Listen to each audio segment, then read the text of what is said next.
नमस्कार दोस्तों, आज बात कर लेंगे भरत भूषण तिवारी की। जी हाँ दोस्तों, भरत भूषण तिवारी की चर्चा मैं इसलिए करने जा रहा हूँ क्योंकि 17 जून 2026 को यह कहानी प्रकाश में आया था और अब तक लगातार उनके घर पे कई सारे सोशल एक्टिविस्ट, कई सारे नेता और कई सारे लोग उनके पास लगातार पहुँच रहे हैं, उनकी माता को सांत्वना भी दे रहे हैं। क्या है कारण?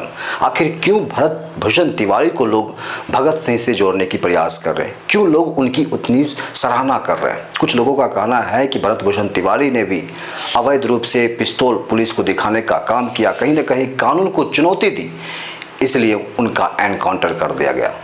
अब सवाल यह उठता है कि क्या भरत भूषण तिवारी की सराहना करना गलत है या फिर सही? सबसे पहले इस कहानी को मैं अच्छे तरीके से बताऊं, इससे पहले आपको यह कहानी जानना जरूरी है कि आखिर यह कहानी घटित कहां हुई थी। देखिए, भोजपुर जिले के अंतर्गत आने वाले शाहपुर थाना क्षेत्र के बलौटी एक गांव है, जहां पर भरत भूषण तिवारी ने लगातार सोशल वर्कर के रूप में उभरना शुरू कर दिए और दबे कुचले वांछित और शोषित लोगों का आवाज भी बना।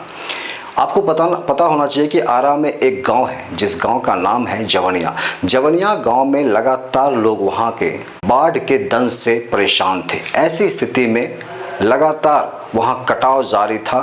600 लोग, लगभग 600 लोग जो है बाढ़ के दंश से इतने परेशान हो गए कि वो 600 घर गंगा में विलीन हो गया, यानी लगभग 600 लोग जो है बेघर होने पे मजबूर हो गए। ऐसी स्थिति में भरत भूषण तिवारी उन लोगों का आवाज़ बना और लगातार पदाधिकारी से वो कई सारे, आप सोशल मीडिया पे देखेंगे कि उनकी फ़ोटोज़ भी मिल रही होती है, यानी पदाधिकारी से मिल करके उस गांव के समस्याओं का समाधान हेतु बात करते हैं। तो कहीं ना कहीं सामाजिक कार्यों में वो हिस्सा लेना शुरू कर दिए और सिस्टम के खिलाफ लगातार आवाज़ उठा रहे थे।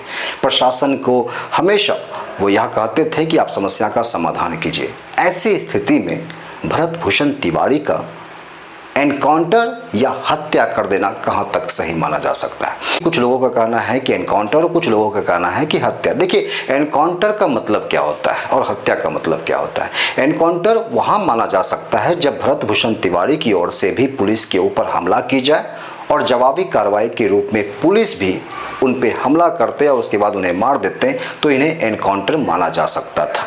लेकिन यहाँ तो भरत भूषण तिवारी ने अपने आप को आत्मसमर्पण कर दिया। उनका कहना था कि आप समस्या का समाधान कर दीजिए, मैं आपके सामने आत्मसमर्पण करता हूँ। वैसे स्थिति में भी पुलिस ने उनके ऊपर लगातार 4 से 5 गोलियां दागी, जिसके बाद भरत भूषण तिवारी की दर्दनाक मौत हो गई। अब यह सवाल उठता है कि भरत भूषण तिवारी का आप ऐसी स्थिति में एनकाउंटर मानेंगे या फिर हत्या? तो कहीं ना कहीं हत्या ही साबित होगा। तो आपको बता दें कि अगर पुलिस और प्रशासन या फिर सरकार यहाँ पे एनकाउंटर करने की प्रयास करते हैं तो एनकाउंटर यहाँ की नहीं होती है। बेगूसराय का हाल ही में एक मामला सामने आया था जिसमें चकिया थाना के अंतर्गत रहने वाली एक महिला के साथ जिस प्रकार से दुर्व्यवहार किया गया वो शायद शब्दों में बयान नहीं किया जा सकता है। उन महिलाओं के साथ क्या किया गया था और प्रशासन कब जगी थी, अब जरा सुनिए। उन महिलाओं के साथ जो व्यवहार दरिंदे ने किया, वैसी स्थिति में उससे पहले भी महिलाओं के साथ गलत कार्य कर रहे थे, परेशान किया जा रहा था। ऐसी स्थिति में वहाँ के स्थानीय थानों को उन्होंने जो है आवेदन भी दिया, लेकिन थानेदार उनके आवेदन को रिस्पॉन्स ही नहीं लिया, जिम्मेवार के रूप में नहीं देखा। ऐसी स्थिति में महिला परेशान हो गई। इसके बाद कुछ दिनों के बाद उनके साथ एक दर्दनाक घटना घटी, जिस घटना की चर्चा मैं शायद शब्दों में नहीं कर सकता हूँ। वो मेडिकल जांच होने के बाद पता चला, यानी मेडिकल जांच, यानी कि तब भी पुलिस जागरूक नहीं हुआ था। जब वो उस महिला के साथ समस्या उत्पन्न हुई, दर्द करना शुरू किया, उसके बाद वो अस्पताल गए और अस्पताल में जा कर के मेडिकल जांच हुई और मेडिकल जांच में जब यह सब कुछ की जानकारी प्राप्त हुई तब जा कर के प्रशासन एक्टिव हुआ। अब जरा सोचिए कि प्रशासन हमारा कब एक्टिव होता है।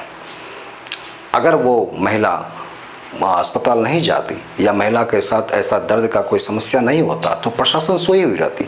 तो प्रशासन को जहां ताकत दिखानी चाहिए वहां ताकत दिखा नहीं रहे।